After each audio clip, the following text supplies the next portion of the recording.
ओम शांति शांति शांति। श्री विवेक चूड़ामणि जो कि वेदांत का प्रकरण ग्रंथ है, इसमें हम लोग 12वें श्लोक तक विचार किए हैं। सम्यक विचारतः सिद्धा रज्जु तत्वावधारणा भ्रांत्योदित महासर्प भव दुख विनाशिनी। सम्यक विचार से निर्णय। विचार कहाँ कारण होता है? लोक में तो क्या है, कहीं जाना है आपको वाहन चाहिए, कृषि करना है तो परिश्रम करना पड़ेगा। ये शंका होगी कि भाई विचार का ऐसे कारण बनेगा, विचार कहाँ कारण है? इसलिए यहाँ दिखाया गया कि जैसे वहाँ पे सम्यक विचारता सिद्धा, सम्यक विचार करने से जिस व्यक्ति को भ्रांति हो गई, रस्सी में सर्प बुद्धि हो गई है, सर्प बुद्धि करके वह डर के भाग गया, बहुत कंपन हो रहा है, बहुत परेशान हो रहा है। लेकिन जब विचार करेगा, यानी वहाँ का जो विचार है थोड़ा डंडे से आवाज़ करेगा, ठक ठक कुछ करेगा, अथवा अन्य पुरुष को ही बुला के देखेंगे तो मालूम पड़ा कि वहाँ सर्प नहीं है, तो वो उस दुख से निवृत्त हो जाता है।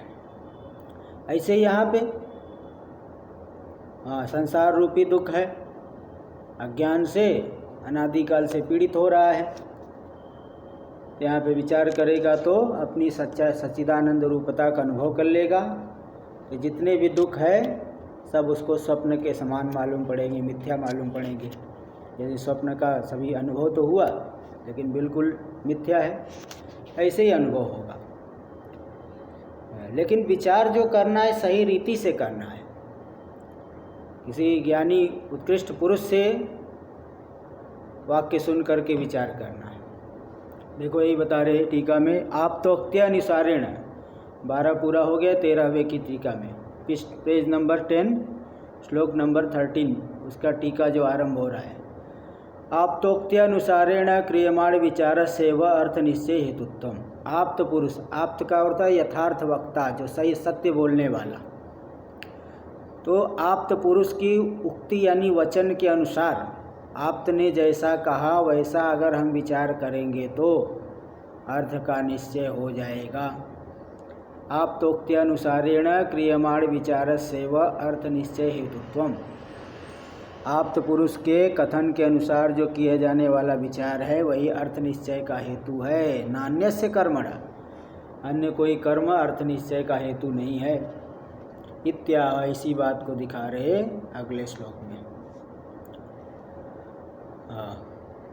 अन्य कोई कर्म अर्थ निश्चय का हेतु नहीं, बल्कि यथार्थ वक्ता पुरुष की वाणी सुन करके विचार करोगे तभी यथार्थ निश्चय होगा, अर्थ वस्तु का निश्चय होगा। इसको दिखा रहे 13वें श्लोक में।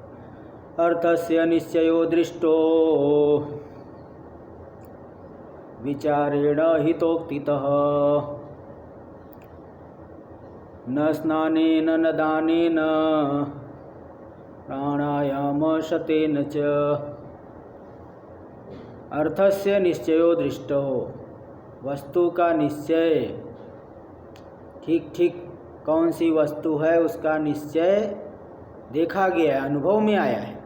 केवल बोलने के लिए नहीं, अनुभव में आता है। कहीं आप भ्रांत है, किसी जानकार पुरुष से आपने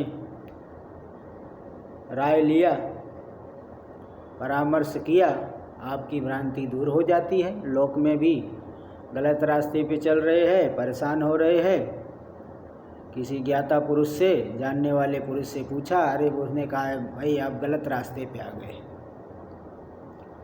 आप जो है इस रास्ते से जाइए, तो फिर सही रास्ता पकड़ करके वो गंतव्य प्राप्त करता है। तो आप्त के वचन को सुन करके अर्थ का निश्चय अनुभव में आता है, देखा गया है। हितोक्तितः विचारेण, हितकर वाणी सुन करके, गुरु की वाणी, यथार्थ वक्ता की वाणी सुन करके जब विचार करोगे तब तुम्हें शरीर आदि एकदम मिथ्या स्वप्न के समान मालूम पड़ेंगे। संसार और संसार में जो भी, जहाँ भी आपकी सत्यत्व बुद्धि है, उन सारी सत्यत्व का निराश हो जाएगा, सत्यता हट जाएगी, वस्तु दिखेगी, सत्यता नहीं रहेगी, है ना। सिनेमा के पर्दे पे सब दिखता है, लेकिन आपको पता है कि वहाँ कुछ नहीं है। इसी प्रकार वस्तु तो दिखेगी, लेकिन उसमें सत्यता का अनुभव नहीं होगा। सत्यता के अनुभव से ही परेशान होते हैं। तो अर्थस्य निश्चयो दृष्टो, अर्थ का निश्चय अनुभव में आया है। विचारेण हितोक्तिता, विचार के द्वारा हितकर वाणी सुन करके ही अर्थ का निश्चय अनुभव में आया है।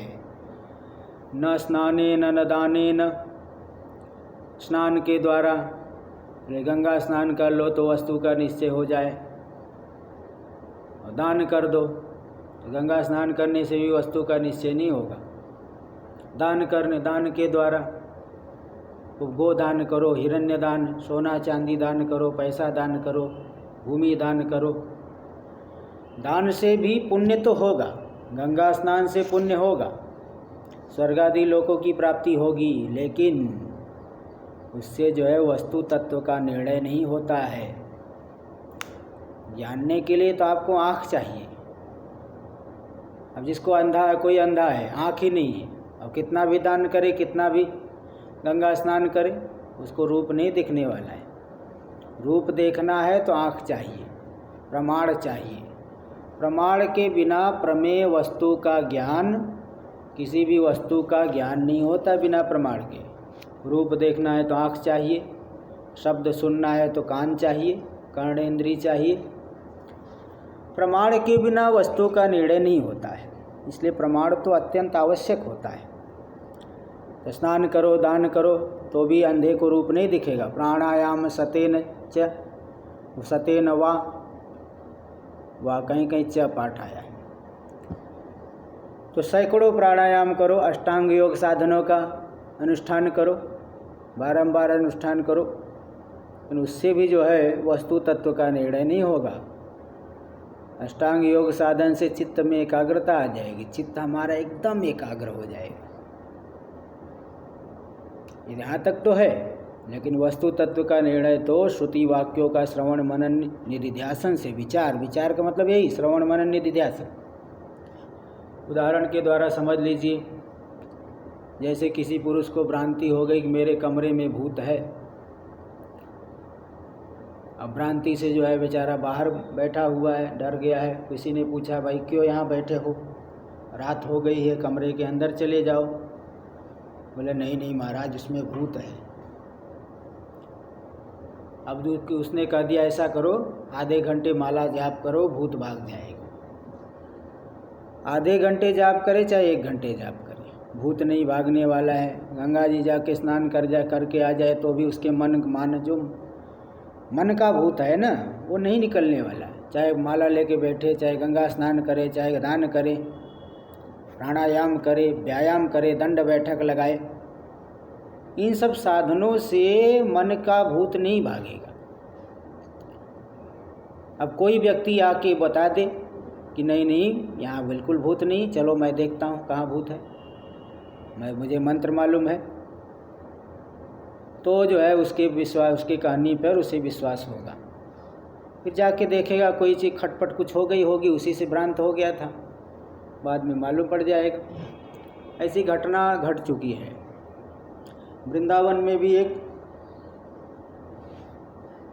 किसी घर कोई बहुत बड़ी कोठी थी, तो उसमें वहाँ के मालिक को भ्रांति हो गई कि यहाँ भूत रहता है। वो छोड़ के भागा उस कोठी को। बाद में भूतहा घर ऐसा प्रसिद्ध हो गया। कोई वहाँ उसको न तो खरीदता था, न कोई रहने के लिए आता था, फालतू में पड़ा हुआ है। उसके मालिक को चिंता हुई कि हमारी इतनी संपत्ति बेकार जा रही है। तो एक टाट वाले बाबा थे, उनके पास गए। टाट वाले बाबा ने कहा, बिल्कुल वहाँ कोई भूत नहीं, मैं रह के दिखाता हूँ। उन्होंने अपना वहाँ टाट आसन लगा के रहने लगे। अब इतनी उनकी प्रसिद्धि हो गई कि वहाँ लाइन लग गई दर्शन करने के लिए टाट वाले बाबा को। तो मतलब भ्रांति का भूत इस तरह से निकलता है। विचार करो, कोई आप्त पुरुष, ज्ञानी पुरुष की वाणी को सुन करके आत्मा का विचार करो, तब ज्ञान होगा। जैसे लोक में भी देखा गया है, विचार से वस्तु का निश्चय होता है, स्नान दान इत्यादि से पुण्य होता है। भाई शरीर से आपको पाप हो गया, चोरी हिंसा व्यभिचार शरीर से पाप होता है, तब शरीर से पाप को दूर करने के लिए ईश्वर की उपासना करनी पड़ेगी, उपवास करना पड़ेगा। ये शारीरिक पाप को दूर करने का साधन है। वाणी से पाप हो जाए, किसी को कठोर बोल दिए, झूठ बोल दिए, मिथ्या प्रलाप किए, असंबद्ध प्रलाप किए, चुगलखोरी किए, ये 4 वाणी के पाप होते हैं। कठोर बोलना, मिथ्या बोलना, असंबद्ध बोलना और पिसुनता, चुगलखोरी, इधर की बात उधर लगाना। तो वाणी से पाप हुआ है तो उसको दूर करने के लिए मौन रह करके जाप करना पड़ेगा। और मन से पाप हुआ है तो मानसिक पाप, तो मानसिक पाप के लिए जो है प्राणायाम बताया गया है। प्राणायाम करें, प्राणायाम से मानसिक पाप की निवृत्ति होती है। तो मतलब ये है कि भाई जिसका जो साधन है उसी साधन से वस्तु मिलेगी। अन्य साधन करने से अन्य साध्य नहीं मिलेगा, जिसका जो साधन है उसी से मिलेगा। तो इसलिए ये विचार से ही ब्रह्म तत्व का निश्चय होता है, आत्मा का बोध होता है। टीका में देखिए, अज्ञान दोषवशात स्वयं भ्रांतस्य पुरुषस्य। अज्ञान से जो पुरुष भ्रांत हो गया है ना, अग्रहण से अन्यथा ग्रहण होता है। किसी चीज़ को आपने ठीक नहीं जाना तो विपरीत जान लिया। कोई मित्र है किंतु आप उसको ठीक नहीं, आपका हित चाहने वाला है, लेकिन आप जो है उसकी समझ नहीं पाए तो उसको शत्रु मानते रहते बहुत लंबे समय तक। बाद में मालूम पड़ता है करे ये तो हमारा हितैषी है। और कोई शत्रु है उसको मित्र मान के रखे हो तो धीरे धीरे आपकी जड़ें खोद रहा है, लेकिन बाद में स्वयं मालूम पड़ता है कि नहीं ये तो मित्र है, ये शत्रु है, मित्र नहीं शत्रु है। इसी प्रकार अज्ञान दोषवशात स्वयं भ्रांतस्य पुरुषस्य। अज्ञान से जो स्वयं भ्रांत है पुरुष, तो आप्तोक्ति रूपावलंबना भावे, कोई जो है आप्तोक्ति यथार्थ गुरु का कथन, यथार्थ गुरु की वाणी रूपी अगर आलंबन नहीं मिलेगी तो अनादिकाल से अनर्थ का अनुभव कर रहा है, आगे भी अनर्थ का अनुभव करते रहेगा। सर्प भ्रांति हो गई है, भय कंपन की प्राप्ति कर रहा है, आगे भी भय कंपन ही होगा, आगे भी डरता रहेगा। तो भय कंपादि अनर्थम अनुभवतः, भय कंपादि का अनर्थ का अनुभव कर रहा है। स्वतो विचारे प्रवृत्तिर दुर्लभत्वात्, स्वतः तो विचार नहीं कर सकता अगर कोई ज्ञानी गुरु न हो, उनकी वाणी न सुनने को मिले, शास्त्र की वाणी सुनने को न मिले। जैसे वहाँ पे भ्रांत हो गया तो वहाँ तो जाएगा ही नहीं, जहाँ पे उसको भ्रांति हो गई, यहाँ सर्प दिखाए वहाँ तो जाएगा ही नहीं, विचार क्या करेगा।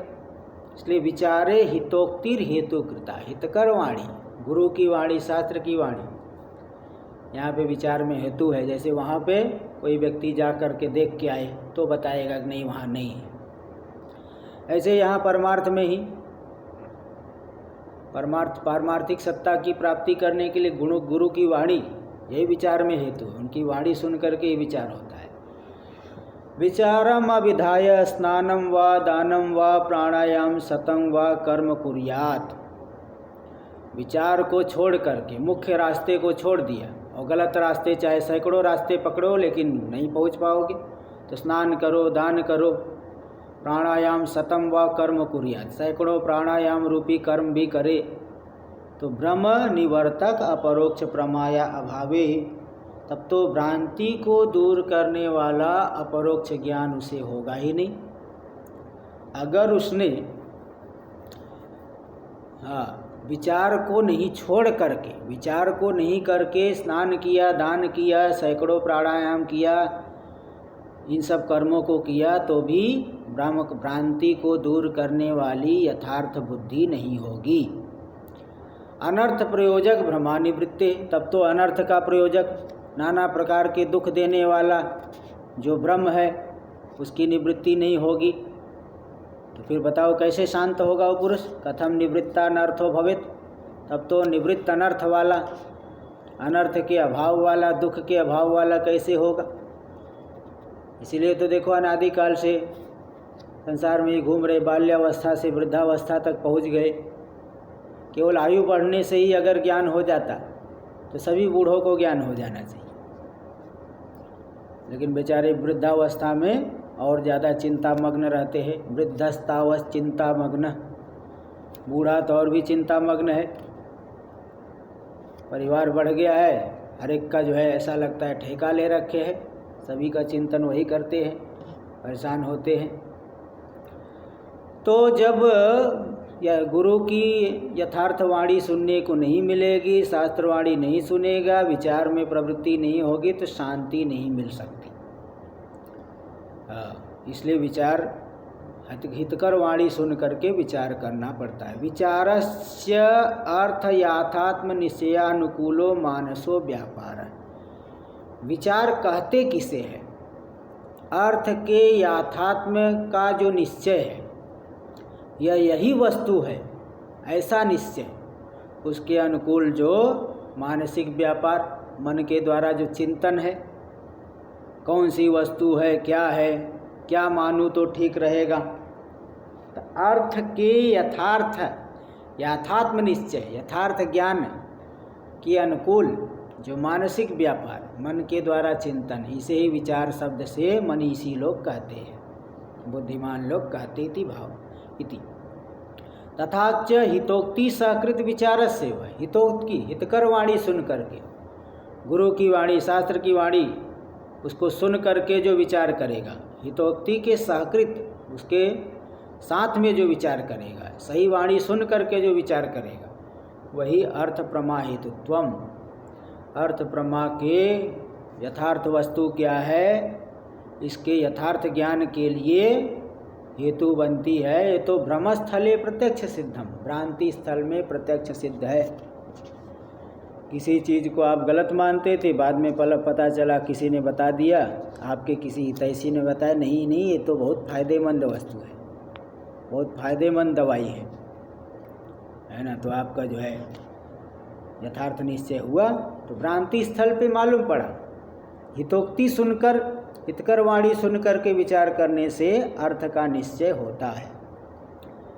ये हर जगह है, तो यहाँ पे भी लो, इस वेदांत साधना में। तथा सती प्रकृतेपि, प्रकृत में भी श्रुत्याचार्योपदेशानुसारेण, श्रुति और आचार्य के उपदेश के अनुसार, श्रुति जो कह रही, श्रुति कह रहे नेह नानास्ति किंचन, इस आत्मा में कोई भेद नहीं है, सर्वं खल्विदं ब्रह्म, सब कुछ ब्रह्म ही है, ब्रह्म से अतिरिक्त कुछ भी नहीं है। क्या युक्ति है भाई? अरे कारण से अतिरिक्त कार्य होता है क्या? कारण से अतिरिक्त मृत्तिका को निकाल लेने पे घट बचेगा क्या? ऐसे ही संपूर्ण संसार में सार क्या है? परमात्मा है, वही आपके अंदर है, आपके अंदर भी वही सार है। शरीर चले जाएगा, मन भी बदलने वाला है, ठीक है, बुद्धि भी ठीक नहीं रहती कभी कभी, लेकिन आप तो सबको जानने वाले हो, आप इन सब से पृथक हो। बदलने वाली चीज़ों को जो जानने वाला है वह एक होता है, साक्षी तो एक रस होना चाहिए। तो इसलिए श्रुति यही कह रही, तत्वमसि वह ब्रह्म तुम ही हो, सबको जानने वाले, जो सबका साक्षी है, प्रकाशक है, सबको जानने वाला, एक रस है, आनंद रूप है।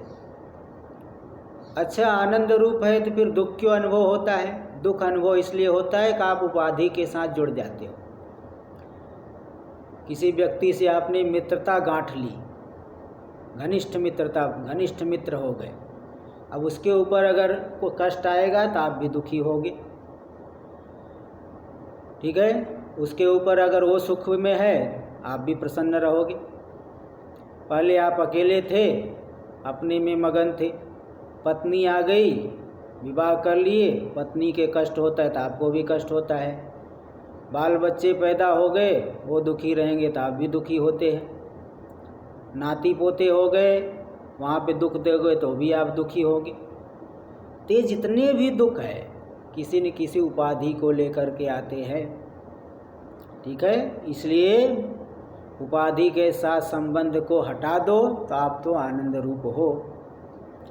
इसलिए प्रकृति में जो विचार का विषय चल रहा है वहाँ पे श्रुति और आचार्य के उपदेश के अनुसार आत्मविचार करके तद याथात्म्यम अपरोक्षीकृत्य आत्मा के यथार्थ स्वरूप का अपरोक्ष अनुभव करके अनात्माध्यास रूप संसाराद आत्मानं मोचयेद। अनात्मा का अध्यास, चिज्जड़ की जो ग्रंथि पड़ गई है, जड़ चेतन की एकात्मता।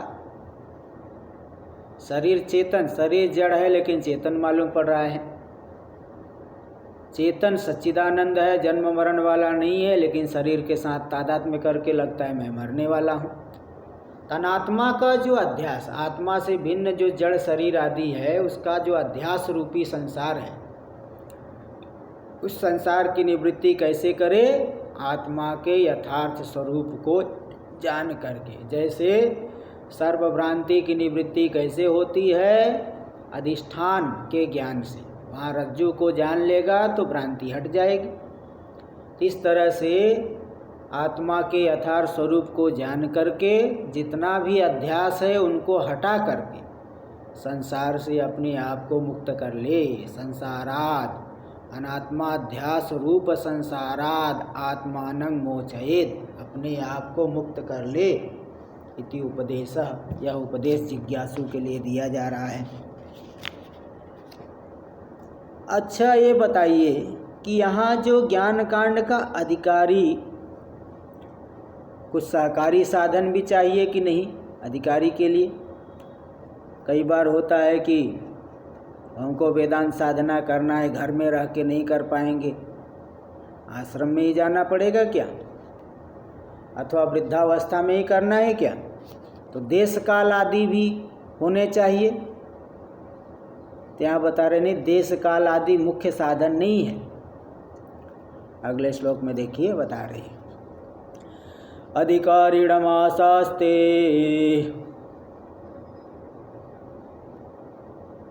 फल सिद्धिर्विशेषतः उपायादेश कालाद्याः सन्त्यस्यां सहकारिणः। अधिकारिणम आशास्ते फल सिद्धिर्विशेषता। फल किसे मिलता है? कोई साधना कर रहा है तो उसका जो फल है साधना का, उस किसे मिलेगा? तो बोले वैसे मिलेगा जो अधिकारी पुरुष है। जैसे भारत सरकार नाना प्रकार की योजनाएं बनाती है तो उसका लाभ किसे मिलेगा? है ना, गरीबों के लिए योजना बनाई तो गरीबों को लाभ मिलेगा। सर्वसाधारण के लिए योजना है तो सर्वसाधारण को लाभ मिलेगा। तो जिसका अधिकारी जो है, यथार्थ में जो अधिकारी है, उसी को फल मिलेगा, उसी को लाभ मिलेगा। जो अधिकारी नहीं है उसको लाभ कहाँ से प्राप्त होगा? चाहे कितना भी जो है कोशिश कर ले, अगर अधिकार हमारे अंदर योग्यता में कमी है तब जो है पूरा फल नहीं मिलेगा, और अधिक प्रयत्न करना पड़ेगा। तो फल सिद्धि, फल की जो प्राप्ति है, सिद्धि है, विशेष रूप से अधिकारी की अपेक्षा करती है, योग्य पुरुष की अपेक्षा करती है। रही बात देश काल आदि कि हम जो है हरिद्वार में जाके साधना करेंगे, जंगल में जाके साधना करेंगे, एकांत में करेंगे, ये तो जिसके अंदर योग्यता में न्यूनता है, कमी है, तो वो सब चीज़ें जो है उनका भी ध्यान रखा जाता है। अगर आप पूरी तरह से योग्य है तो आप जो है कहीं पे भी रह करके साधना कर सकते हैं, आत्मा को जान सकते हैं साधना करके। तो देश काल आदि तो केवल सहकारी कारण है, मुख्य साधन नहीं है, थोड़े सहयोग देने वाले। अगर हमारी योग्यता में कमी है तो थोड़ा जो है सहयोग दे देंगे। वने भी दोषा प्रभवंती रागिण गृहेपि पंचेन्द्रिय निग्रह तपः अकुत्सिते कर्मणि यह प्रवर्तते निवृत्त रागस्य गृहं तपोवनम। ये श्लोक आता है, जो निवृत्त राग वाला पुरुष है उसका गृह भी तपोवन भी है, उसका घर भी तपोवन है। तो देश काल आदि जो है ये ज़्यादा वैल्यू नहीं रहते, ज़्यादा इनका महत्व नहीं है। मुख्य साधन तो हमारे अंदर साधन चतुष्टय होना चाहिए, उसी से जो है काम बन जाता है। अब ये जो है योग्यता में कमी है तो थोड़ा इनको भी ज़रूरत है। जैसे जो व्यक्ति ध्यान नहीं कर सकता तो कहा जाएगा एकांत में ध्यान करो, ब्रह्म मुहूर्त में ध्यान करो, सायंकाल के समय ध्यान करो, ये सब कहा जाएगा। किंतु जो व्यक्ति बहुत अधिक एकाग्र हो गया है चित्त, तो कभी भी ध्यान कर सकता है, कहीं पे भी ध्यान कर सकता है। भगवान ने अर्जुन को गीता का उपदेश महाभारत के युद्ध के बीच में दिया है, उसके अंदर इतनी योग्यता थी। तो इसलिए जो है हमारी योग्यता अगर पूरी तरह पूर्ण होगी तो कहीं पे भी हम साधना करके प्राप्ति कर सकते हैं। देश काल आदि तो जिसके अंदर योग्यता में कमी है तो थोड़े जो है सहयोग देंगे, अब जरूर सहयोग देंगे। मुख्य अधिकारी के लिए उसका ज़्यादा विचार नहीं होता है और अन्य अधिकारियों के लिए तो देश काल आवश्यक है। तत्त कर्मणि समर्थस्य व, तत्त कर्मों में जो समर्थ है। स्वर्ग ज्योतिष्टोम कौन करेगा? जो स्वर्ग को चाहता है। देखो कर्मों का अधिकारी कौन होता है? अर्थी समर्थो विद्वान अपर्युदस्तश्च। जो अर्थी यानी फल को चाहने वाला है वही सकाम कर्म करेगा, निष्काम कर्म नहीं, सकाम कर्म की बात, जो फल के लिए किया जाता है। तो सकाम कर्म कौन करेगा? जो फल को चाहने वाला है और समर्थ होना चाहिए, धन संपत्ति होनी चाहिए, क्योंकि वहाँ यह कर्म करने के लिए ऋत्विक आदि को दक्षिणा भी देना पड़ेगा। सब जो है साधन सामग्री खरीदनी पड़ेगी, लानी पड़ेगी, तो समर्थ होना चाहिए। विद्वान, थोड़ा जो है कुछ द्रव्य देवता आदि का ज्ञान होना चाहिए, कुछ अध्ययन शास्त्र का होना चाहिए। और अपरिदस्त यानी लंगड़ा लूड़ा अंधा बहरा ये सब नहीं होना चाहिए। तो कर्म में तत्त कर्मणि समर्थस्य, उस कर्म में जो समर्थ है वही तत्त कर्म फल भोक्तृत्व संभवात, उस कर्म का भोक्ता वही बनेगा जो समर्थ है, जिसके अंदर योग्यता है। जैसे जिसको पुत्र नहीं हो रहा है तो पुत्रेष्टि याग करेगा, पुत्रेष्टि याग करने से फिर पुत्र की प्राप्ति होगी। तो जो जिस कर्म में समर्थ है, अधिकारी है, योग्य है, उसको उस कर्म का फल मिलता है। असमर्थस्य तदा योगात्, जो समर्थ नहीं है, जिसके अंदर योग्यता नहीं है, उसको फल की प्राप्ति नहीं होती है, चाहे कितने भी अच्छे देश में हो, चाहे कितने भी अच्छे काल में हो। तो बाह्य देश काल आदि है सहकारित्व मात्रम, जो बाह्य देश काल आदि है केवल सहकारी कारण बनेंगे, मुख्य साधन नहीं। आंतर सामर्थ्य से व फलदायकत्व, भीतर जो सामर्थ्य है वही मुख्य रूप से फल देता है, बाह्य साधन तो केवल सहकारी मात्र है। इत्याह अधिकारिणम, तो इसी को दिखा रहे हैं। इसलिए मुख्य साधन है विवेक, वैराग्य, समाधि, सठ संपत्ति और मुमुक्षा। देश काल का ज़्यादा विचार तो वैसे भी वेदांती को नहीं करना चाहिए, मुख्य रूप से इन्हीं को अपने अंदर लाने की चेष्टा करनी चाहिए। अब इसमें कमी है तो देश काल भी विचार करो। देखिए उधर अब यहाँ पे थोड़ा आक्षेप करेंगे। कर्मणाम तावत दृष्टार्थत्वात्, कर्म तो दृष्ट फल वाले होते हैं,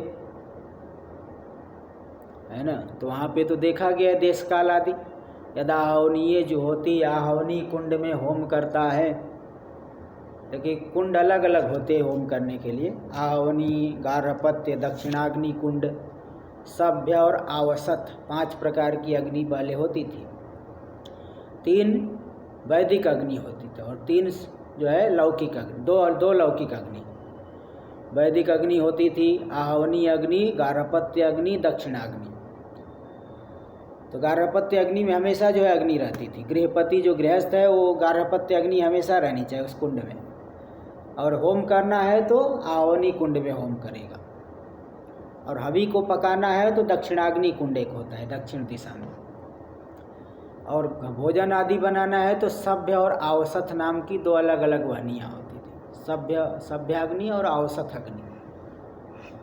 तो आहोनी में होम करता है, देखो बता दिए इस जगह पे होम का, आहोनी कुंड में होम करेगा। देखो देश की बात आ गई। अश्वस्य पदे जो होती, घोड़े का अश्वमेध याग करेगा, घोड़े को लाएगा, तो घोड़ा जो लाएगा उसके पैर चिन्ह में, जहाँ पैर का चिन्ह पड़ गया वहाँ भी थोड़ा खोद करके वहाँ होम का 1-2 आहुति देगा।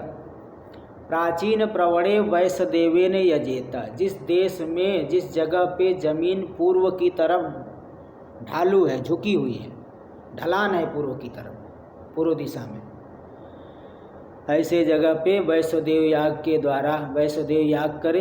एक वैष्णोदेव याग है, वो किस जगह पे होता है? जहाँ जमीन पूर्व दिशा की तरफ ढलान है, ढालू है। प्राचीन प्रवण, पूर्व दिशा की तरफ जो झुकी हुई जमीन है, जहाँ ढालू है, ऐसे जगह पे वैष्णोदेव याग करे। देखो यहाँ भी देश की बात आई कि प्राचीन पूर्व देश की तरफ जहाँ जमीन झुकी हुई है। सायं जो होती, प्रातः जो होती, सायंकाल होम करता है, प्रातः काल होम करता है। देखो काल की बात आ गई। वसंते वसंते ज्योतिषा यजेत, हर एक वसंत में ज्योतिष्टोम करे। हाँ, वसंते ब्राह्मणों अग्निनाद अधीत, वसंत ऋतु में ब्राह्मण अग्नि का आधान करे।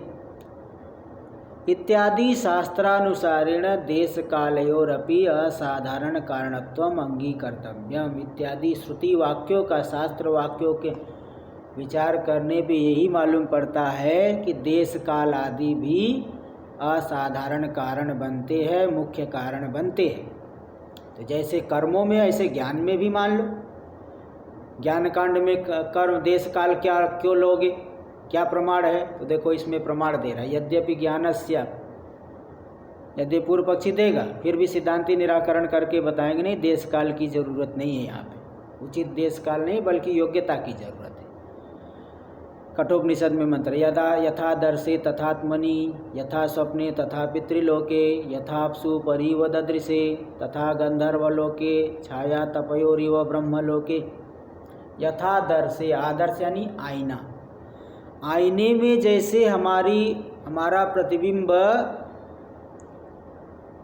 एकदम साफ दिखता है, इसी प्रकार मनुष्य लोक में, पृथ्वी लोक पर मनुष्य शरीर में जिसका अंतःकरण शुद्ध है, आत्मा का प्रतिफलन बिल्कुल साफ होगा, आत्मा अनात्मा का भेद प्रत्यक्ष मालूम पड़ेगा, आत्मा को जान लेगा, अंतःकरण में योग्यता होगी। तो जैसे आदर्श में दर्पण में प्रत्यक्ष मुख दिखता है, एकदम साफ साफ दिखता है, इसी प्रकार स्पष्ट रूप से, परोक्ष रूप से आत्मा को जान लेगा अगर अंतःकरण शुद्ध है तो देखो यहाँ पे देखिए, मनुष्य लोक यथा स्वप्ने तथा पितृलोक, और पितृलोक गए, स्वर्गलोक में गए तो वहाँ पे स्पष्ट भान नहीं होता है, क्योंकि वहाँ देवता लोग भोगों में बड़े आसक्त होते हैं, आत्मा की तरफ दृष्टि जाती ही नहीं। जैसे स्वप्न में हमें धुंधला धुंधला मालूम पड़ता है ना, अभी जागे तो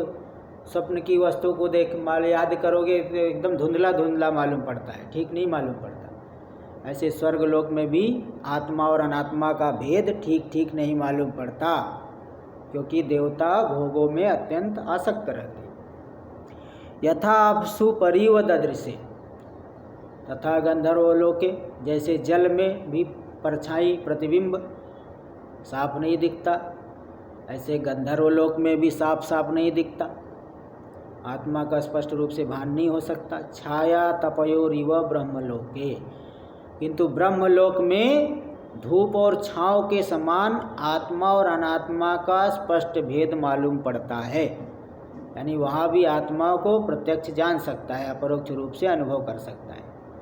तो आत्मा को जानने के लिए 2 ही जगह है, एक तो मनुष्य शरीर में जान सकते अथवा ब्रह्मलोक में जाके। अब ब्रह्मलोक में जाना तो बहुत कठिन है, क्योंकि अंग्रोपासना करनी पड़ेगी। मनुष्य लोक में ही कोशिश करो। क्या देखो 2 भूमि बताए आत्मज्ञान की, वो एक तो मनुष्य लोक में शुद्ध अंतःकरण, दूसरा ब्रह्मलोक। ये चेदिद अथ इत चेद अवेदिद अथ सत्यमस्ति न चेदिहा वेदिद महति विनष्टि। यदि इस मनुष्य शरीर के रहते ही आत्म तत्व को जान लिया तो तुम सत्य हो गए, परमार्थ हो गए, तुम्हारा जीवन सार्थक हो गया। न चेदिहा वेदिद महति विनष्टि, यदि तुमने आत्मा को नहीं जाना तो महान विनाश हो जाएगा। न जाने कौन सी योनि में जहाँ कीट पतंग पता नहीं कहाँ जाएंगे। इत्यादि श्रुत्यनुसारेण, इत्यादि श्रुतियाँ यही कह रहे हैं कि भाई आत्मज्ञान के लिए भी उचित देश होना चाहिए, या तो मनुष्य शरीर अथवा ब्रह्मलोक। मनुष्यलोक ब्रह्मलोकयोरेव ज्ञान भूमित्वं प्रतीयते। ऐसा मालूम पड़ रहा है कि मनुष्य शरीर अथवा ब्रह्मलोक यही ज्ञान की भूमि है, यहीं पे आत्मा का ज्ञान हो सकता है। और काल भी देखिए, साधना कब करेंगे? उचित काल में। काल भी तो आया, एवं ऋणत्रयम् अपाकृत्य मनोमोक्षे निवेशयेत् अनपाकृत्य मोक्षं तु सेवमानो व्रजत्यध। 3 ऋण होता है किसी भी पुरुष के ऊपर, देव ऋण, पितृऋण और ऋषि ऋण। देवता लोग हमारे ऊपर अनुग्रह कर रहे हैं ना, सभी इंद्रियों में सामर्थ्य दे रहे हैं, तो देवताओं का ऋण है। देवताओं का ऋण उतारने के लिए प्रतिदिन होम करना चाहिए। हाँ, ऋषि ऋण, ऋषियों का ऋण, गुरुकुल में अध्ययन किए फिर अध्यापन कराना पड़ेगा, कुछ जो है प्रतिदिन स्वाध्याय पाठ करिए तो ऋषि ऋण दूर होगा। हाँ, और पितृ ऋण, देव ऋण, पितृ ऋण, ऋषि ऋण। वो पितृ ऋण दूर होगा जब पुत्र की उत्पत्ति कर देंगे। तो 3 ऋणों को दूर करके ही मन को मोक्ष में लगाए। अनपकृत्य मोक्षम तु सेवमानो व्रजत्यध। जिसने जो है 3 ऋणों को दूर नहीं किया है, ऋण लेके गए, हाँ ऋण लेके बैठे हो और हाँ जो है ऐसे ही आनंद कर रहे हो ऋणी बन करके, तो जैसे लोक में भी ऋणी को जो है लोग बांध लेते हैं, उसको नाना प्रकार के जो है वो बातें सहनी पड़ती है। ऐसे बिना ऋण को दूर किए मोक्ष का सेवन करने वाला वो अधोलोक में जाता है, पतित हो जाता है, नरक में जाता है। इसलिए ऋण का अपाकरण करके ही मोक्ष का सेवन करे, मोक्ष के साधनों का सेवन करे।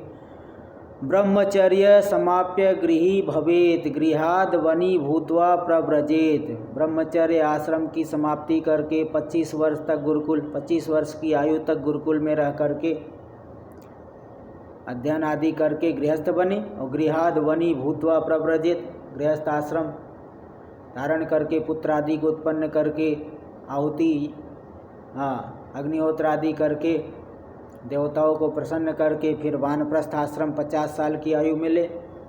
इसके बाद वनी भूत्वा प्रव्रजेत, वानप्रस्थ आश्रम में भी 25 साल तक रहेगा, 75 साल की आयु में संन्यास ले।